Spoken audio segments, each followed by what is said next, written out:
Netizens, dismayado kay Papi dahil sa muntikan ng mangyari kay Happy. Ano nga bang ginawa ni Happy at bakit muling humingi ng saklolo si Papi kay Mama Marie? Labis na pag-aalala ang naramdaman ng maraming netizens nang mapanood ang latest episode reality show ng Toro Family na may pamagat na adjustment dahil sa muntikan ng mangyari kay Happy, anak ni na Papi at Harvey. Sa ibinahagi niyang CCTV footage mula sa tahanan ni na Papi, makikita si Happy habang nakatalukbong ng kumot na kung saan bumababa sa hagdan ng kanilang tahanan. Sa sumunod na CCTV footage ay makikita naman si Papi na nagse-cellphone at huli na nang makita ang kanyang anak na bumababa dahil nasa huling hagdan na ito. Ani Papi ay yayang pangbahay lamang ang naiwan noong panahon na iyon dahil naka-day off at umalis ang yaya ni na Happy at Yabi.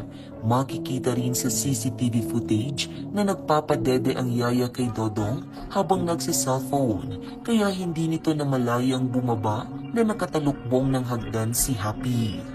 Agad namang ibinahagi ni Papi ang pangyayaring ito sa group chat nilang Toro Family. Kaya naman muling napagsabihan ng mag-asawa, partikular na si Papi. Ani Mami Tony ay kahit minsan, ibaba ni Papi ang kanyang pride at lumapit na kay Mama Marie upang humingi ng tulong.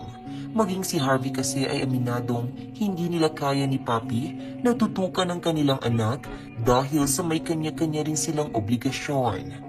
Bukod doon ay noong araw rin iyon ay naka-day off at umalis ang yaya na nag-aalaga sa dalawa nilang anak at tanging yayang pangbahay lamang ang naiwan. In-accept naman ni Papi ang mga sermon sa kanya ni Mommy Tony Fowler at sa muli ay tinanggap ang offer na tulong ni Mama Marie na siyang mag-alaga kay Happy. Sa kabilang banda, hindi naman napigilan ng mga netizens ang mainis kay Papi dahil sa di umano'y kakulangan niya sa pag-aalaga sa kanyang mga anak.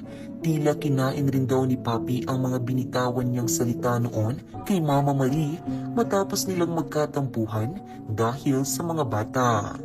Pag di marunong mag-alaga ng bata, wag nang mag-anak, wag buka ng buka lang ang alam. Period. Ito yung hindi dapat binibigyan ng anak responsableng magulang. Gagawa-gawa ng anak tapos di mabantayan ng maayos ang bata, magaling lang tumiyaya at bumukaka. Pag mag-aalaga na, maraming reklamo. Huwag mag-anak ng mag-anak kung hindi naman kayang tutukan. Anak pa more, hindi naman pala kayang alagaan.